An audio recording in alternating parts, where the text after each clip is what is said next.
This is Garrett with BA12 News. This week on High School Sports, the football game that broke out in a brawl last year is set to be played at a neutral site on Friday night. We have Callan with more of this story at the site from last year's brawl. I'm standing in the location where last year's high school rival game ended in violence and brawls, not only between players and coaches, but between fans and spectators as well.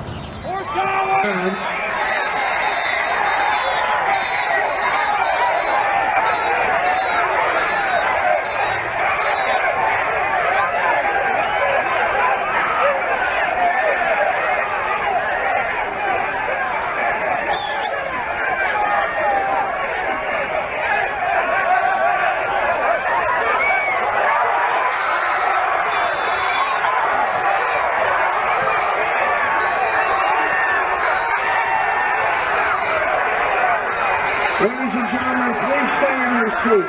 Ladies and gentlemen, please stay in your seats. Do not go out onto the field. Do not go out onto the field. Please, let the referees handle this. I'm here with Cody. What grade are you in, Cody? I'm a senior this year. So last year you went to the rivalry game, and how did you feel about your experience there? It was pretty crazy. I mean, once it broke out, I saw helmets getting thrown, a few people got bleeded, a few drop kicks. It was a pretty crazy environment. What was happening in the stands? The stands kind of got a little rowdy. I mean, once the fight started breaking out, some students got a little wound up. They try and get on the field, just kind of, just pretty crazy environment. And what do you think's going to happen this year? I don't know. Based on last year, we have some returners. They have some returners. I feel like the game could get a little chippy. Thank you. Although players may be concerned about brutal body contact and borderline violence in their sports, they generally accept them. Additionally, these players may use them to increase their popularity among spectators.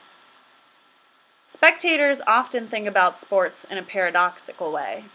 They seem to want violence without consequences of serious injury.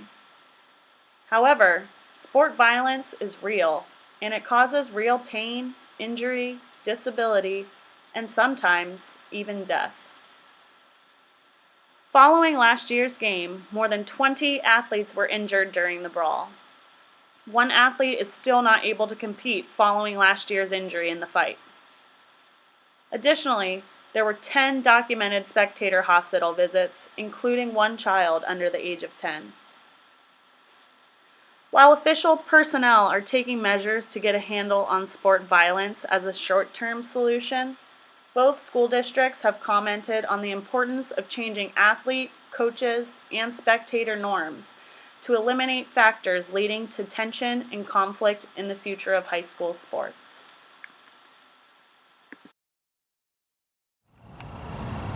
This year, the athletics department is taking extra measures to ensure a safe outcome for a competitive match. This is what Officer Weir and Athletic Director Mr. Chase explain as focal points for safety. Athletic Director Chase, thank you so much for sitting down with us. How do you plan on controlling player violence at this game? Well, player violence is something that's really hard to control because it's just in the player's nature, especially with football, to be very violent and aggressive.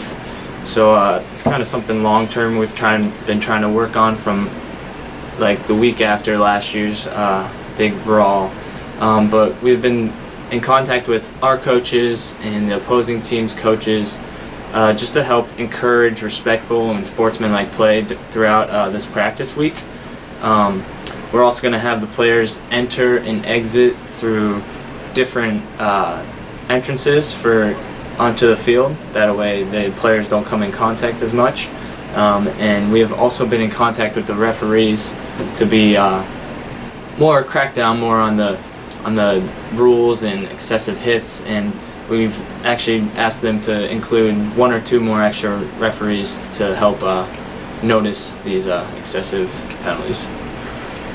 How will you handle the crowds and number of spectators? So we decided last year it was at a home site for one of the teams, so this year we've decided to put it at a neutral site where the stadium's a little bigger. That way we can split the sides to have one team's fans on one side and the other team's fans on the other.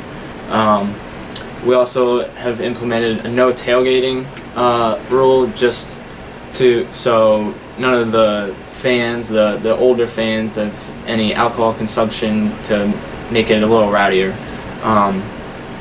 We also, one big thing that we think will help is that we've turned the game into a breast cancer fundraiser game.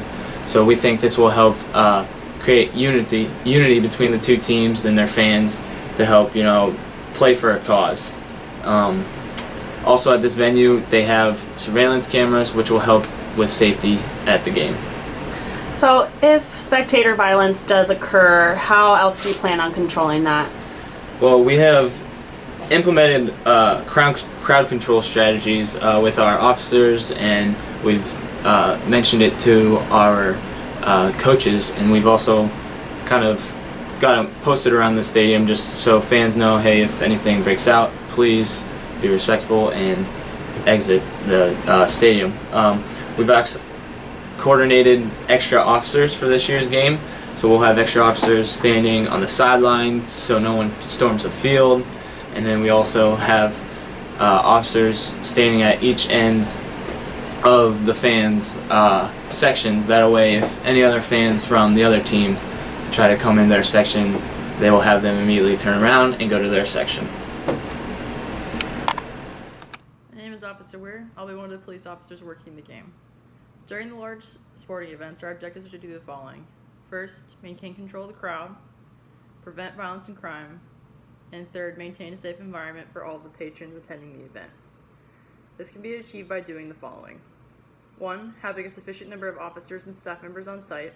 This allows us to maintain control of the crowd in the event of an emergency and to act as a deterrent for violence and crime. We want to maintain a high level of awareness inside and outside of the arena. This can be achieved by walking around the arena, looking for patrons showing signs of intoxication or aggressive behavior that could escalate to violence. Also standing near entrances and exits to control who comes in and out of the event, and utilizing a private security company to conduct bag checks and pat-downs. And patrolling any parking lots to look for anyone exhibiting suspicious behavior or involved in criminal activity. Lastly, we need to maintain an open and clear line of communication between officers and staff members working the event to maintain cohesion in the event of an emergency or criminal incident. If you cannot make it out to the game this weekend and would still like to donate to the Breast Cancer Research Foundation, please visit www.bcrf.org.